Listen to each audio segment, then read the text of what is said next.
So I'm Amy. I'm going to do the bit on the bike fit today, and it'll tie in a little bit tomorrow to the injury prevention. Those are just all my degrees and whatnot. I've been studying bike fit and physical therapy for 25 years. So some of the education and bike fit is there. Started with Andy Pruitt. I think he goes way back. One of my friends works with him. So anyway, there's a lot of different philosophies on bike fitting, but we all kind of come up with our own eclectic approach, I think. And this is just when you're working with a cyclist in general, you want to know, obviously, what kind of cyclist you're working with, what their goals are, and if they have any current problems with their bike. I put that picture up of me because that's when I first started racing, and I'm really poorly fit on that bike. You can tell I'm really too stretched out. The bike's too big for me. It was still fun, but yeah, I didn't know what I was doing back then. So again, just taking as far as the physical therapy, we'd like to do more of a medical bike fit where, you know, obviously we're trying to help you with your performance, but also if there's medical things going on, if you have a neck problem, a low back pain, anything pathological that we might need to address, we're trying to pick that up from the physical therapy standpoint. I think we're getting this going. There we go. So bike fitting is a combination of, you know, we have all these angles that we measure. We are looking at the cyclist anatomy, what are their personal goals, but a lot of it's just their personal preference and their comfort on the bike too. So you'll notice in a few more slides, there's a difference. We talk about fits on a time trial bike, a road bike, track bike, mountain bike. They're all a little bit different, but even within the same sport, within mountain biking, you can still have a lot of variance. So obviously the one on the left, somebody that's just recreationally riding, it's going to be way different than when you're working on performance and you're in that aerodynamic position. Taking a look at the big picture, just trying to see, you can tell whether somebody's on a bike too small or a bike too big, or they're really stretched out. And since I've been doing this for so long, I can't help it. You know, when you're riding down the road, you're just looking at people. I'm like, God, they're really stretched out, or they're a little too high on their saddle because their hips are rocking and all that fun stuff. But, you know, in general, you just try to take a look first at the big picture and kind of see, well, what do you see on the bike? What do you see with the cyclists? And if they're having any problems, and if what you see is related to what kind of problems they're having. And of course, there's many, many different types of bikes. We get a little laggy. I'm guessing this, there we go. So this is just a picture of the different positions that you can be in. And the more, so the Sport Slow Twitch Fit Institute, they have a philosophy of starting everybody kind of low and then gradually going higher on the saddle height and further forward. So the higher, and you're kind of tipping forward as you get more aerodynamic. So Bill, you're probably more that position. Yeah. And a mountain biker maybe would be more upright. But again, it depends on anatomy, flexibility, and what your goals are for performance. Basic bike anatomy, I'm sure everybody in this room knows, but just FYI, we're talking about seat tube, bottom bracket, top tube, stem, and such. So most of what we do is static bike fit. That's where they're a retrofit. They already have a bike. They're on a trainer, and we take measurements of angles and measurements of the bike. Generally way more affordable for the fitter because the alternative is really expensive. So those fit bikes where you're on them, I think they're like $20,000. They're very, very expensive and hard to have around and justify in a clinic or even a bike shop. But it's really cool because when I went and trained on these, you can literally just move them up with, it's like a drill. You just, zzz, and they're up a couple millimeters and move them forward. And you can say, it's kind of like going to the eye doctor, which is better, this or this? And you kind of change it around so they can really get a feel. And it's nice on this because they also, it's hard when you're on a bike trainer to tell what it's like out on the road. you're riding on the road, you have different variables, you have hills. So they can raise these dynamic bike fits. So it simulates going up a hill, and you can increase the resistance and make it a little bit more like out on the road. But ideally, I just like to watch people on the road and then also see what they're doing on a trainer. So stack reach is how you figure out if you're using a dynamic bike fit and somebody never had a bike before. That'll help you determine what size of bike they should get. And it's measured from the bottom bracket to the head tube. Up is the stack, the y-axis, and reach is on the x-axis. Specialized.com, all the bikes, the websites now have a lot of stack reach on there, so you can kind of determine, well, this is the stack reach I like, and this is what works from the data that you find on the website.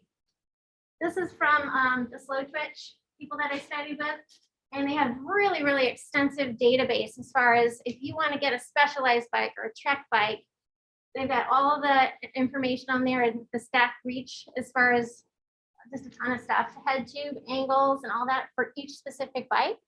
So if you have a bike that you really like and it fits you well, you can take a lot of measurements from your bike and then look at the database that they have and try to find something that's similar. Or conversely with the dynamic bike fit. Stuck again. Oh, there we go. Tools. All of you probably have a lot of these in your bike toolbox at home already. So the goal would be if you have a friend that's having some knee pain or something, or your son maybe is having some trouble, you might be able to pull out some things out of your toolbox and help them out. So obviously you need screwdrivers, plumb bobs or lasers. I'm becoming more of a fan of the laser. Cameras and video recorders, probably not so much if you're just doing it yourself, but it's helpful if you're trying to look at yourself.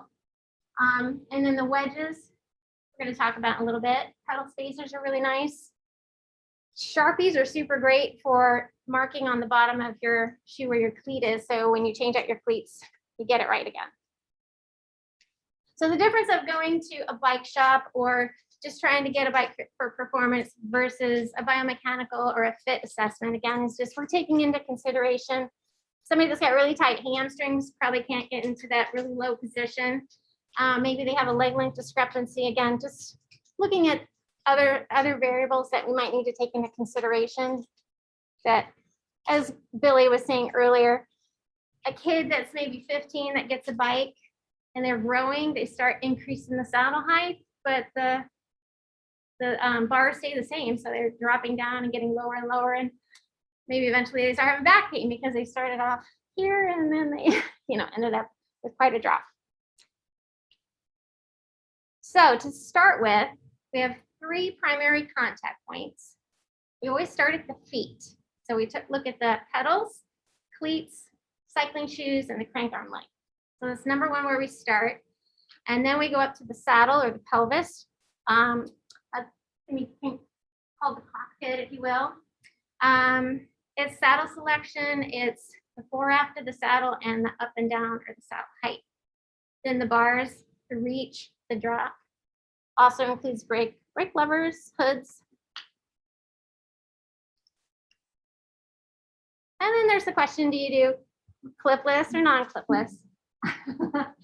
So we get some people in here that are debating on, well, should I try clipless? Obviously for performance, being able to pull up on your pedal stroke is great. I think it's good, but a lot of the kids on the juniors team, especially on the mountain bike, when they're learning their skills, it's a lot better to start with flat pedals because they can get their foot down a lot quicker. Flat crashes aren't quite so bad. It's a good place to start. Eventually, I think they all go to clipless.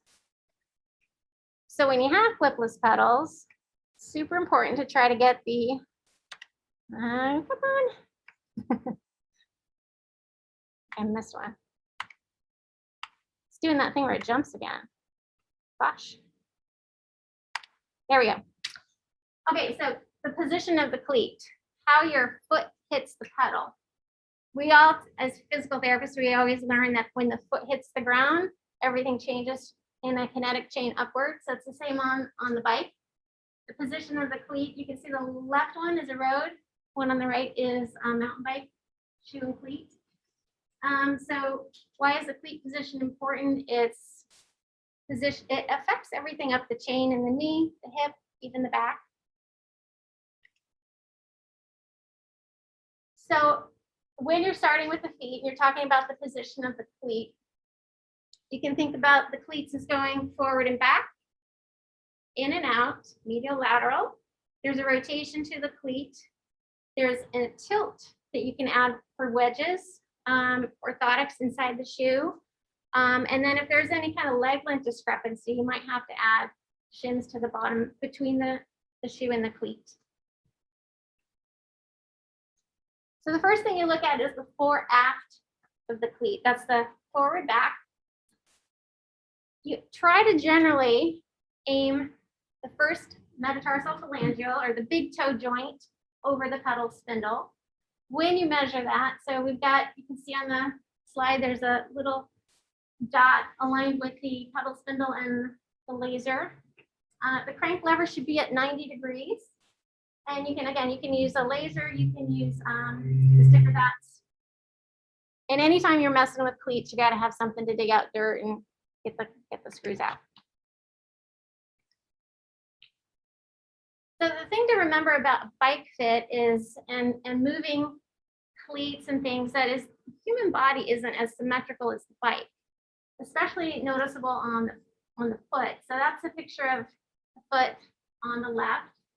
Big toe, metatarsal phalangeal joint to the fifth. If you draw a straight line, you'll notice that the big toe is in front of the fifth metatarsal.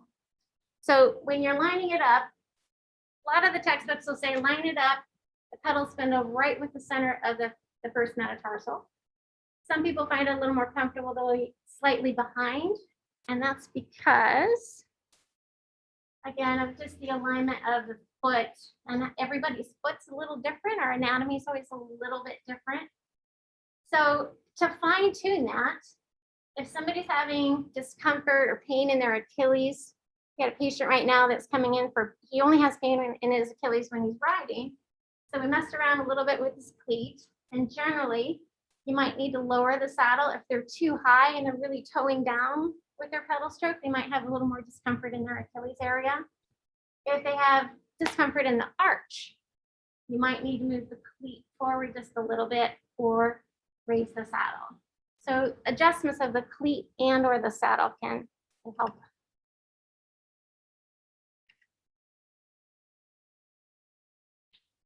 This is the in and out, the medial and lateral changes of the position of the cleat on the cycling shoe. So moving the cleats in or out. So have you guys ever seen people riding down the road where their knees are just really, really wide? They usually need to move the cleats out wider. And if you've ever tried to mess around with the cleats, you know, there's not a lot of space in there. There's not a lot of room to move in and out. So in those instances, they might need a spacer to get the feet aligned underneath the knees. So if they're riding and their knees are really wide and you can't get the cleats adjusted, then you can add a pedal spacer.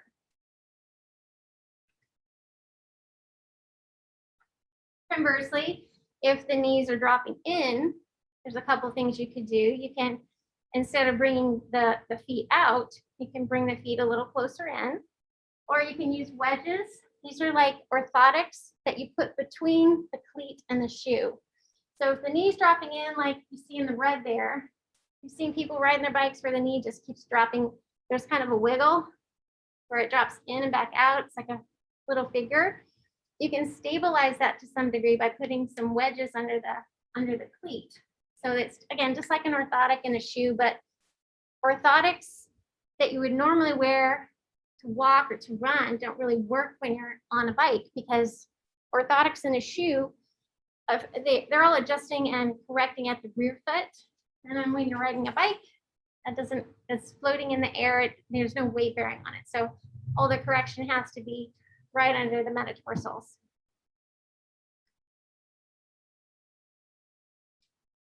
So here's another example of, you see the one on the right?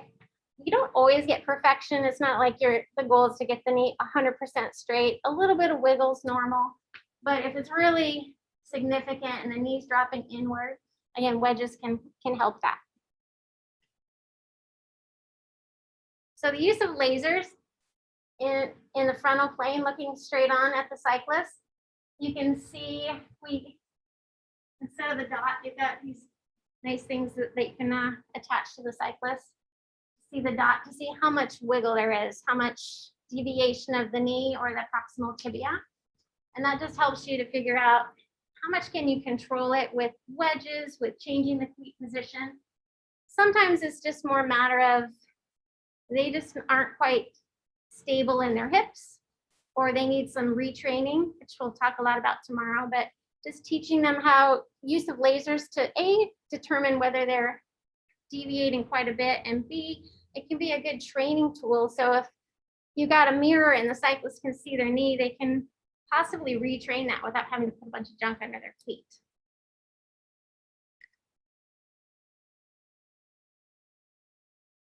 Same thing. That's just another view. So we talked about the moving in and out, forward and back, and then the rotation of the cleat. So you can't rotate a lot in the cleat, but enough that it can make a difference. So if there's too much internal rotation of the cleats, it can increase tibial stress or patellar, anterior knee, pain in the front of the knee type of symptoms. If you have an external rotation of the cleats, which means internal rotation of the knees, that can cause some pain in the medial knee. So in other words, just the rotation of your feet. If the cleats are too rotated for your anatomy, that can cause stress. So in general, if you were to stand up and just kind of march in place, you can do it if you want, because I know we've been sitting a lot. You can tell a little bit about a person's anatomy. So if I were to march in place and my foot just naturally turned out, you could have a tibial torsion, for example, or some bony anomaly in your hip that causes your whole lower leg to turn out. And so when you try to make that cyclist's foot straight, they might have pain in their knee, pain in their hip, pain anywhere, again, up and down that kinetic chain. So you want to just kind of start doing a little bit of investigation to see if it's their anatomy and it can't be or shouldn't be corrected, or if it's, just a habit or some tightness in the muscles that can be changed. So you're just trying to decide whether it's something that you can change or maybe something that you accommodate instead. Then, of course, with the rotation of the shoe, you do run into trouble with the crank arm. You can only rotate it so much. So that's where you might need a spacer if it's really necessary to rotate them out. Ideally, the shoes are straight on, but again, sometimes you have to make accommodations. Crank links. Yeah. So what do you do when you fit somebody and you got them set up perfectly and they change their cleats to a more float? Well, you mean when they change from one pedal system to another? It's kind of hard. You almost have to do another fit or at least assess. So that's why if you know the tools and you kind of know generally how to do it, hopefully you can kind of get it pretty close yourself. But if you're feeling, I'm really picky about my cleat position. It's a little bit off. I can't stand it. My foot starts bugging me. So I just keep constantly messing with it until I get it, and then use it. I always use a Sharpie, silver Sharpie, so it shows up on black on the bottom of your shoe, so you can mark exactly where it is. But if you're going from one pedal system to another, it can definitely be tricky because you're starting all over again, basically. Would you ever recommend a pedal system that has more pull? For certain people, I've always found that patients that have a history of ACL tears or instability in their knees tend to do a little bit better with the floats. I like to be locked in. I know as a track racer, Bill, you probably like to be totally locked in because you're used to it, right? But a little bit of it's personal preference, but if you generally have a little instability, those cyclists tend to like the float systems like the speed play. What do you ride? So before I got my ACL fixed, Yeah. I loved the free float speed play. Uh, After I got my ACL fixed, I like a little. yeah, yeah. Well, that makes sense. That's really cool. Cool. Any other questions about that? And then I like, I don't know, you stand, I guess. Yeah. That's all good. All right, so crank length. It's based on, a lot of the research will say it could be based on your inseam, your frame size, your seat height, all of these different variables. Understanding that a longer crank arm, so if somebody comes in with knee pain, pain in the front of their hip, maybe low back pain, the longer crank arm, it requires more hip flexion. So if you have some, maybe you have some early arthritis, you've got some impingement in your hip, labral tear in your hip, any of those sorts of things, longer crank arm can put more stress on your hip. It can also potentially put more stress on the front of your knee because it's pushing the knee forward just a little bit more. So it's an easy fix relatively to get a shorter crank arm if you're having those problems, but you don't really want to give up something like the drop of the bars. So everything about a bike fit is if you move, one thing always affects another. So you have to always kind of just figure out where are you willing to change if you need to. But they do have general guidelines for crank length. A lot of different authors have ideas on this, some based on inseam or frame size. I like the seat height personally. So when you get your seat height kind of dialed in, I fit right in with the 170s because I'm 5'5" and have a 68 centimeter seat height. But we just found out today Austin has a 175 crank arm because he's got really, really long legs.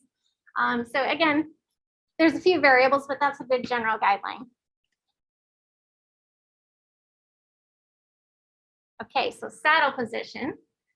That's really fast on all the stuff with the cleats. You guys have any questions about that? Sorry, I had one question. Is it common that you change one foot versus both feet with patients that you see?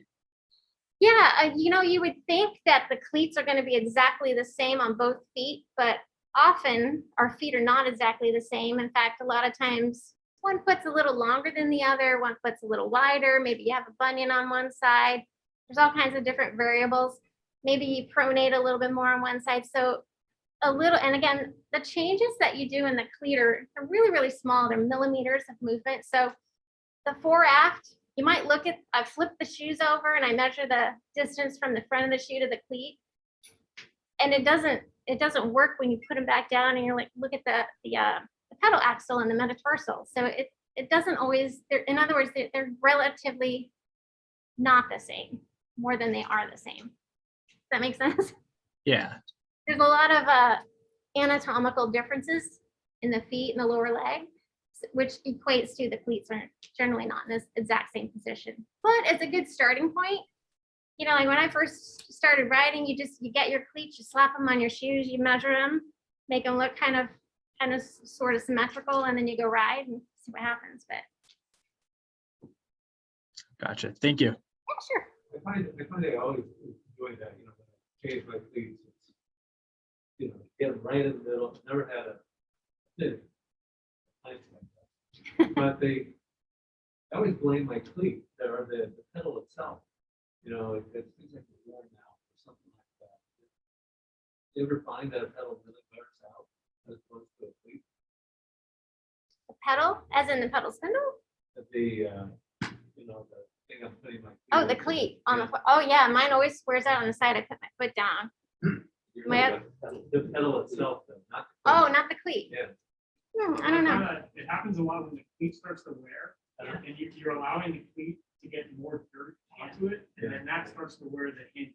And Yeah. I have seen that, especially with speed plays will do that. So it's really important to change your cleats off. A lot of people don't change them as much as they probably should. I change my cleats 3 times a year. It's just worth the money.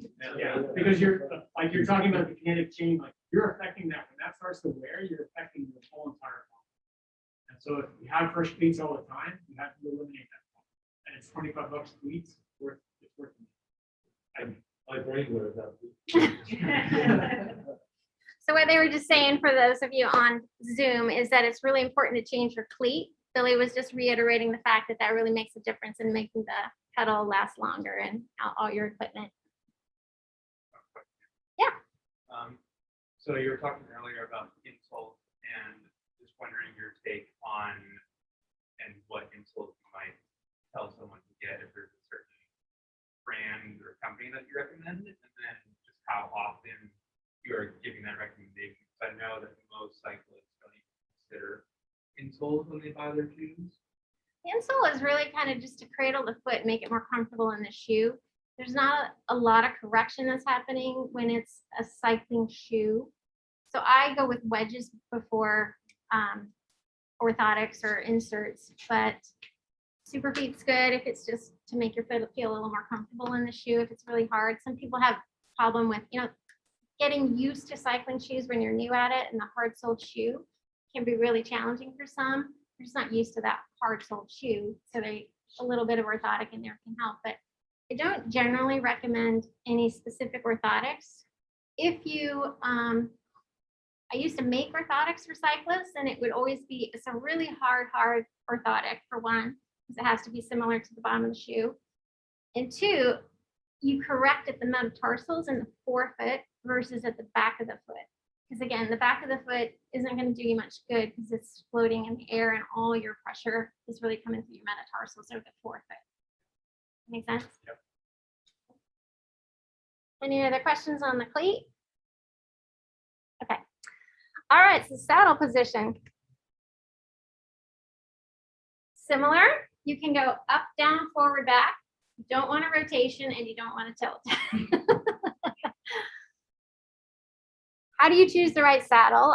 Some of it depends on how you like to ride. I used to be a crit racer. I like to sprint more. I like to be down on my drops. I like to descend. I hate being upright. So I need a saddle that allows me to tilt forward a little bit more. Some other person that likes to road ride Jamie, maybe she likes to climb. She might like to be a little more upright. So she might have a different type of saddle than me. So part of it is the type of riding you're going to do. Part of it's personal preference. But you definitely want to make sure that the width fits you. Descending and cornering in your drop should be comfortable. Wait, am I skipping this thing? I think it skips some. This is skipping around a little.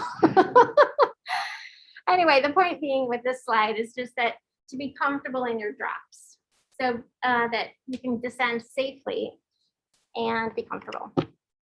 Make sure I'm not skipping slides. It's a little twitchy on Zoom, we're finding out today. Now it's stuck. I think I might have, yep, I missed the whole saddle section. There we go.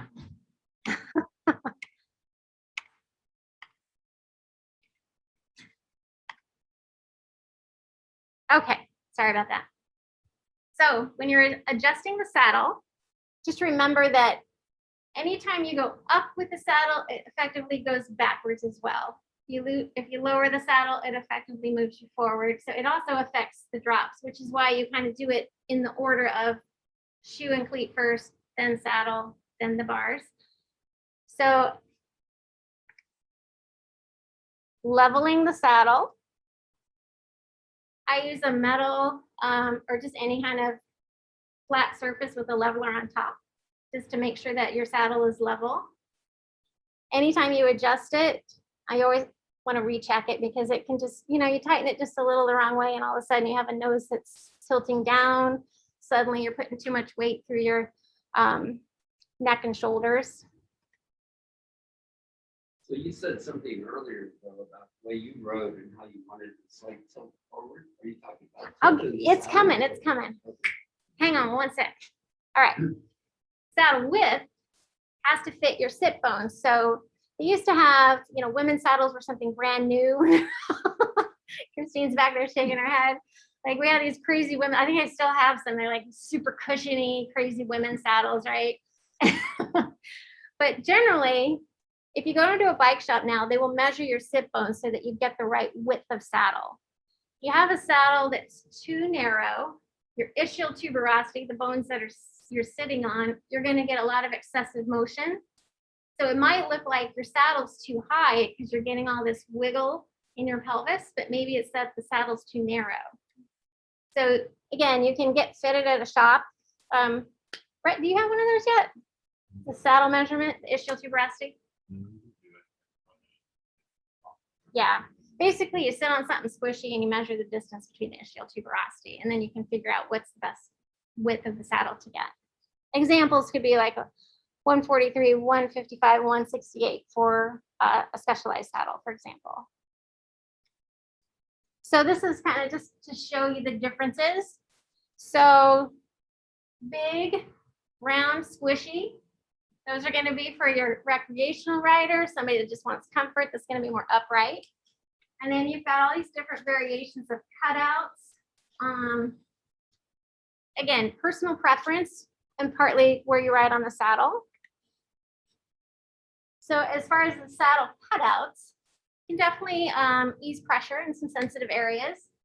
For some, it can cause some soft tissue irritation. So the one back here, there's a little foam that's, let's see if I can go back.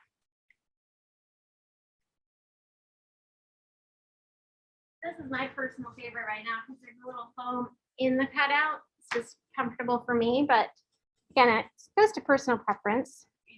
Yeah. Super short saddles are for somebody, so this kind of explains it a little bit. If you notice position or posture 5, where they're really, really upright, you're going to have those big cushiony couch-like saddles that you're going to ride. If your fitness is a little bit more narrow in the width, but if you really get into the position or posture 2 and 1 where you're really forward, then the saddle nose is shorter. So in general, the shorter the saddle nose, the more you can get down and be more comfortable. So you're not leaning into the end of the long nose saddle. You're meeting the UCI criteria for your measurement of your time trial. There you go.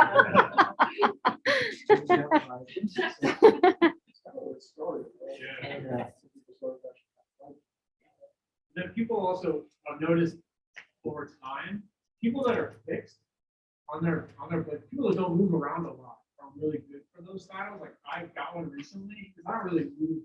I don't slide backwards and forwards when I climb. Other athletes move a lot on their bike. That picture of Volkler that you had up there, like he's all the way in the nose of the saddle. So when he would go hard, he would slide forward. And I personally found that I never did that. I just stayed the same spot. And so I think people gravitated to the shorter saddles when they were a little bit lighter, but they didn't move so much. So it's interesting just to see, but I think it's just people got lighter at the UCI all of a sudden made these rules and they put them in this width. It doesn't work for everybody, for sure. You know, some people really like those long saddles because they just move around. You know, it just depends. Like when I was central, I like wider nose. Yeah. Because you're forward, right? And then I actually have something to sit on. Yeah.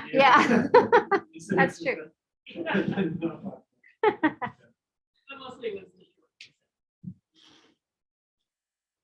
So this is the weight distribution. This is kind of what I was talking about earlier. You're more upright. Your weight's going to be way further back on the saddle.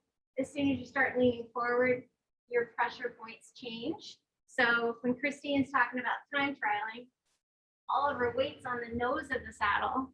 So getting a more comfortable nose and a position is obviously going to be super important.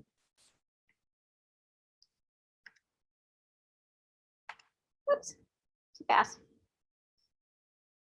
Okay, those are types of saddles. And then we get into measuring the height of the saddle. So goniometers, this is from the bike fit course I took, but we have goniometers all over the clinic. We're constantly measuring. It's just, if you're going to do this yourself, it's at the joint line to the lateral malleoli and the greater trochanter, or the bony part of your outer hip and the outside of your ankle. So if you're too high, I always know when my saddle's a little too high because I can feel it in my hamstrings. If it's too low, I start feeling pain in the front of my knee right away. So I just go with how I feel. But patient comes in and they're telling you that they have pain in the front of their knee, the first thing I think of is their saddle's probably too low, and I'll check that to see, and then maybe move it up and see if it makes a difference. Some people go a little too much, they get too high on their saddle, and again, that can cause a little discomfort in the hamstrings, especially if you're not flexible enough. And how you measure saddle height, bottom bracket to the top of the saddle along the seat tube. And this is just an example of how we can measure it. So you can measure it with a goniometer.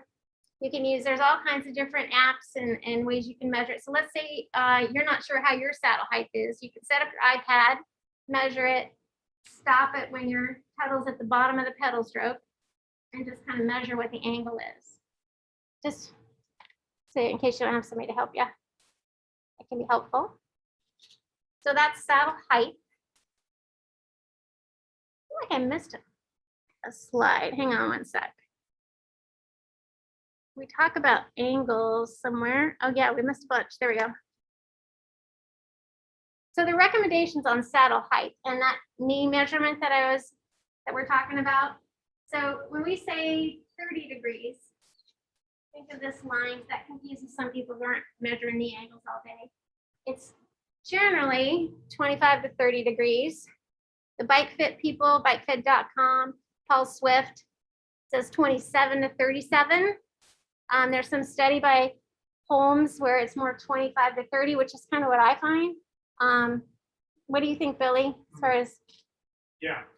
It really depends on the flexibility of the athlete. Yeah. I think I've been accused my wife of riding too low, but it's some things. So it's, it just depends. Yeah, on the it's rider. But anatomy I think that's a and- really good, I think 25 to 30 is probably. Yeah, Lower the saddle height than you want on quad. exactly, yeah. And on quad, Yeah. So I found one study that talked about 25 versus 35 and how you're using less energy, so it's a little more efficient when you're at 25 versus lower. But again, yeah, it's a muscle recruitment thing, it's a comfort thing, it's flexibility. So there's so many different variables, I think, that you have to take into consideration. So there's a PT I took a course from, Jackie Lockwood, that she did her dissertation on this. She studied like all this stuff, so detailed, that the way she measures it is she levels the foot at the bottom of the pedal stroke. So that, when you're doing research, you have to have everything standardized. And at that, with the foot level, it's 9 to 13 degrees. So it's really, your leg is almost straight, but nobody rides with your foot that flat, obviously. It's just to standardize it. So that's another, these are all just things that you can check, things that, you're like, it doesn't quite look right. Let me check it another way. So this is just another way to kind of check it. All these angles and things are just, again, when you go to the bike fit people, slow twitch, they don't believe in doing a lot of measuring. It's all about adjusting. How does that feel? Do you like this? Do you like that? They don't really believe in measuring shoulder angles, measuring knee angles, all the angles that we measure. So I try to kind of think of it as like it's a combination of the two. You use them as confirmers when you measure the knee angle. You use it as a confirmer when you measure all these different angles. We already did that one. Okay, I think that now got caught back up with saddle height. Any questions on that? Okay, so next is, so that's the up and down of the saddle. Then there's the fore aft of the saddle, forward and back. So one of the ways you can measure that is looking at the knee over the pedal spindle, so abbreviated KOPS. So you want to have the crank arm level in the 3 o'clock position for this one. And the kneecap, so Jackie Lockwood, they used to talk about measuring it from the tibial plateau, but according to Jackie, the measurement of the patella is equal to the same measurement of pedal spindle, I believe it was, or anyway, long story short, it's easier to just drop it from the front of the knee right to the pedal spindle. So you can use a plumb bob, you can use a laser, you can use a video recorder and look at it. Oops, I think I'm missing some more again. So most of the time, it's fun to kind of look at all the pictures on the internet of all the racers and just check. Usually, I don't see too many that have much deviation from this. So front of the knee straight down to the pedal spindle is usually pretty close. Some people I notice will ride a little more aggressively and forward as long as their knees can handle it. I don't think it's a big deal. If you're further back, it affects your performance, your ability to create power in your pedal stroke. So too far forward, again, if it doesn't bother your knee, I don't really, if people like it and it doesn't bother them, my personal opinion is I let them ride that way, unless they're having a problem. If they want to get faster and they're way back, then we're talking performance and we want to move them forward a little bit.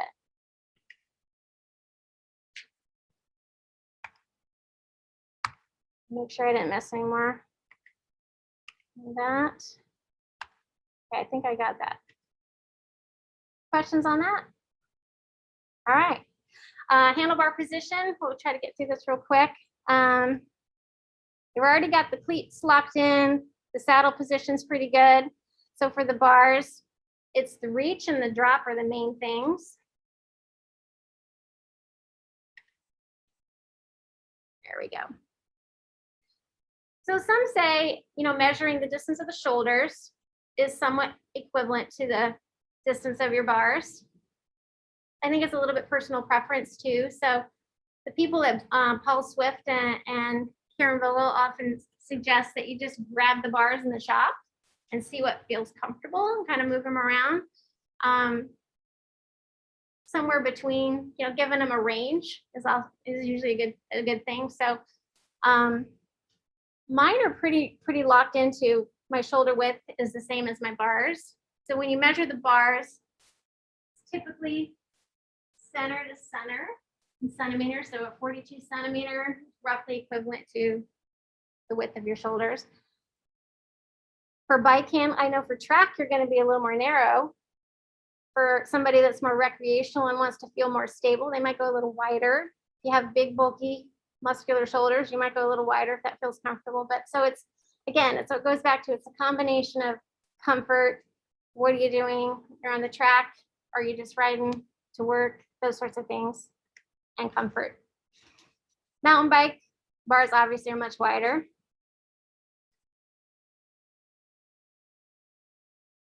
So that's the width of the bars, and then the reach. How far away are your bars? That can be a factor of a couple things. It can be the stem length, but also the depth of the bars. So playing with the reach, maybe you've got somebody pretty close and you don't want to swap out the stem. You can change, there's differences in the reach and the bars. Some bars are really round. I like mine that have a little bit of an angle. Again, personal preference, but you can change the reach from both the stem and the depth of the bars. Oops. So if you're going to measure something as a confirmer, it's going to be the shoulder, the distance of the upper arm and the trunk, or the shoulder flexion. So you look just in general, you go back to that big picture and you see somebody riding down the street and they're super rounded, or their arms are really reached out and stretched out and it's not comfortable. Like that first picture of me when I first started racing, I was way too stretched out because the bike was too big for me. So you're going to have more than a 90-degree angle there. Conversely, if you've got a bike that's too small or your reach is really short, the angle is going to be much less. But the other thing is you can get people on their bikes and you're just focused on the measurement of their shoulder maybe, and you don't realize, like, hey, if I just tell them to straighten out their back a little, they're actually okay. So sometimes it's just coaching the cyclist into, if you just kind of lengthen your spine a little, then you're actually just fine. So there's, again, angles you can measure. A lot of formulas go into it. Jackie Lockwood, because again, she was really specific with her dissertation, she locks out the elbow at 30 degrees and then looks at the shoulder angle and looks at the distance between the elbow and the shoulder. So it goes back to, if you're way back here, the angle of the elbow and the shoulder, obviously you're too compact And if you're really stretched out and there's a big gap between the elbow and the front of the shoulder, you're too stretched out. So a couple other confirmers. This is somebody that's a little more upright. So yeah, go ahead. I saw that 75%. So that's the saddle height. That's 175, is that saddle to That is the saddle to bar distance. Cockpit, 75% of the saddle height, or the, nose, the saddle to the tops. not the nose, but like right where the, if you follow the seat post up. Middle. Oh, Yeah, yeah.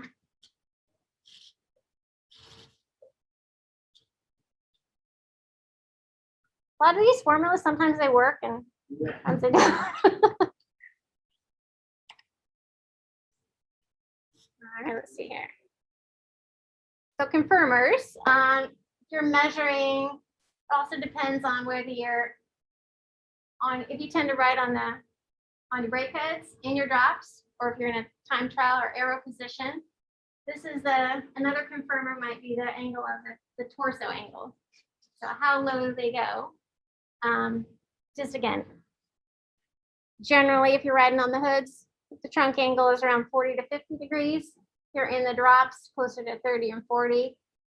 And the position here on the arrow bars shown in the picture is more the hip angle than the torso angle. So whatever this small angle is. As a therapist, we would measure the available hip range of motion that they have.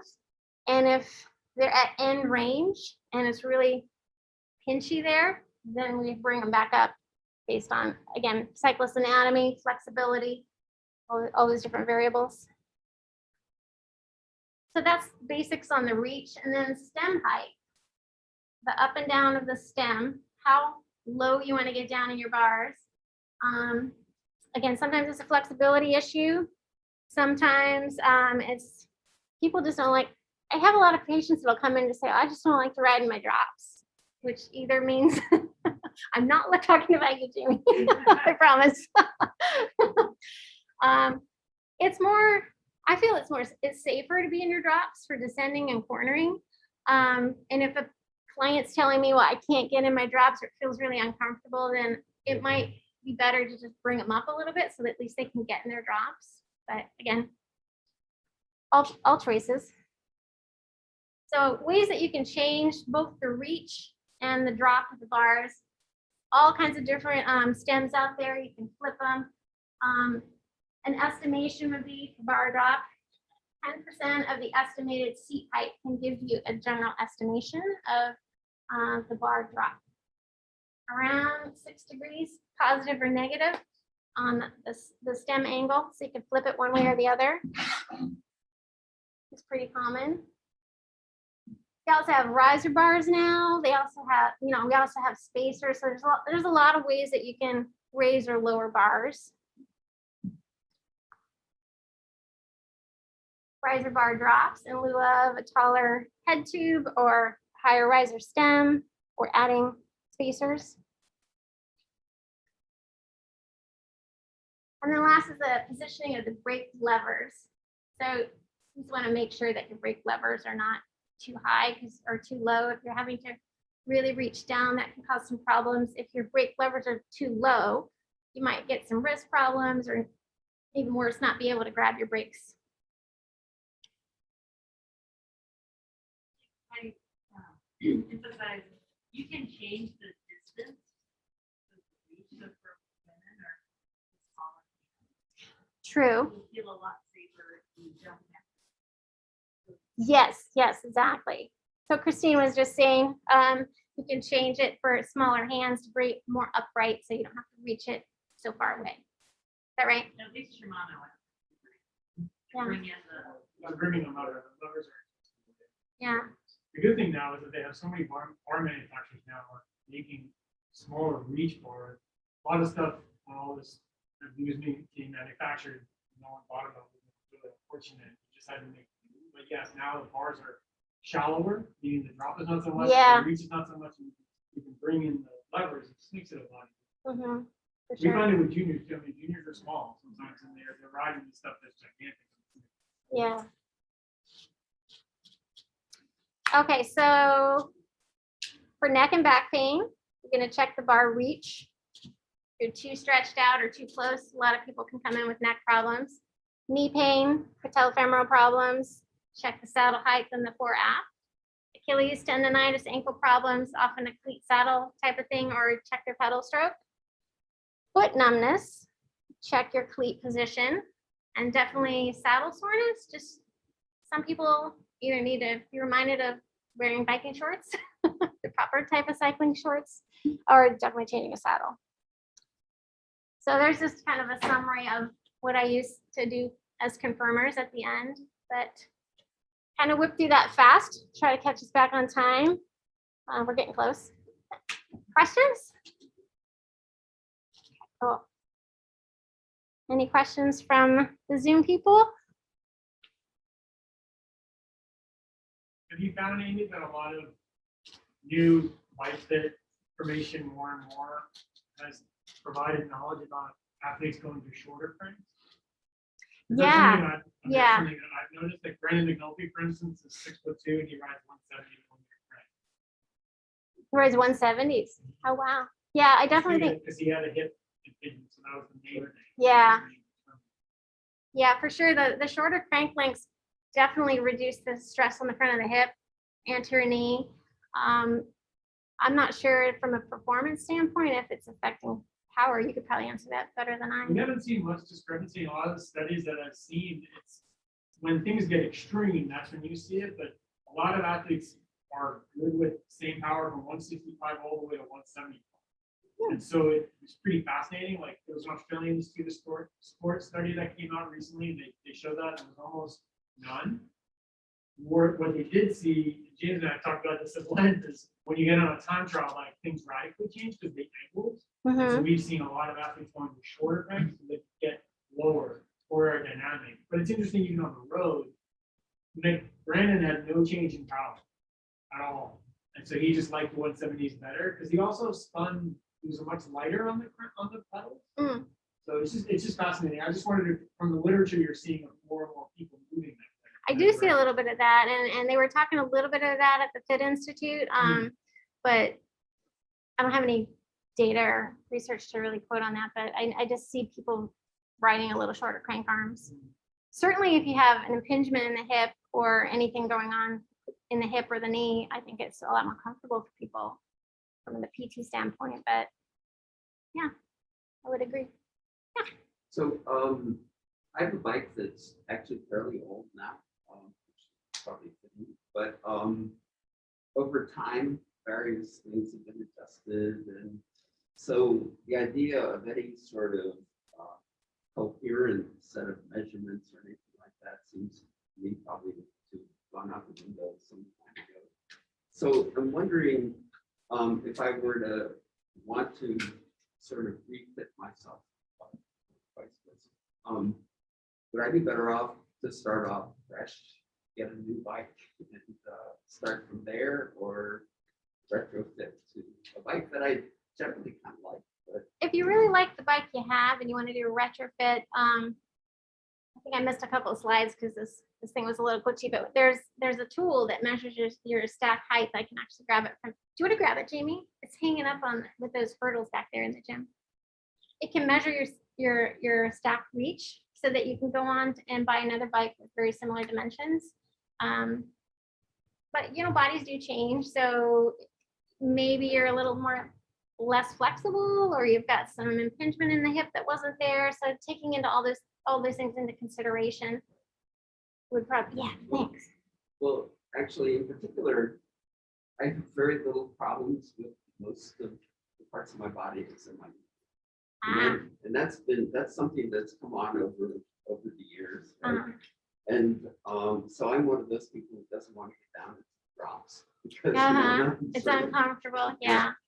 So you might have a little different change in your bike position where you're not as low in your drops. I think a slide that got skipped, again, this is a little glitchy. There's a slide that was just talking about the difference in the saddle and the bars, the drop. For most recreational riders, they're pretty level. Obviously, somebody like Bill, somebody that's racing, they're going to drop down a little lower, but the Jackie Lockwood and all her research was saying, you don't want to have a difference of the saddle to the bars of much more than 5 centimeters. Yeah, I know. So Not, when you're time trialing. yes, if we're doing time trialing, of course. I'm not really good. Yeah. Actually, that was kind of fault for Billy over here. I have heard at some point that some of the riders like Valerie and Kathy used to short their print like just for a day. I wanted to know if you knew about that and like why they were so Italian and they're crazy. Yeah. I don't, to be honest with you, I don't really know, and that's, I had read about that, and I was really surprised, especially as someone, so Andrea Tatti, for those of you who don't know, was very tall, he was 6'3", I mean, he was really tall, 58-centimeter rider. The rumor was that he shortened the cranks. I had never gotten that confirmed, but I had heard the rumor. I do know that certain riders like Cancellara, at the later stages of career, went to a much shorter crank. He was also extremely flexible out. So it, like to your point, Amy, all the physical makeup of a rider determines, there are so many things, it's like 30 things that determine what you're going to do in a fit or more. Yeah. And so flexibility is something that I've noticed is huge, but I've never had that confirmed, but I have heard it. To me, it would seem odd, especially a race like the Bay, where you want stability more than anything over the cobblestones. And I had heard riders move actually lower and back. That's what I heard for Roubaix. It's a very, very specific race. Right, right. Only because it's, the stones, they're medieval. I can't even Right, explain right. like how bad they are to you people until you actually are on them. And I've ridden a lot of the sectors, it's horrible. So you want to be a little bit more stable, but yeah, I haven't had it confirmed, but I do know that other riders have moved shorter, like Jasper Stuyven, these other pros recently have moved to much shorter cranks, 170s. And Stuyven is another one who's over 6 feet tall. I mean, couldn't you, when you're talking about cornering, if you're cornering and you have a long crank arm, aren't you more likely to hit the That's also pavement? another thing. It's also, it lowers your whole center of gravity is a little bit lower too on cobblestones, which is probably important. So maybe that was the reason why they did it. Yeah, I don't know. They're Italian. So this is the tool I was telling you about that you can borrow your bike, Bill? Yeah. I won't drop the comments.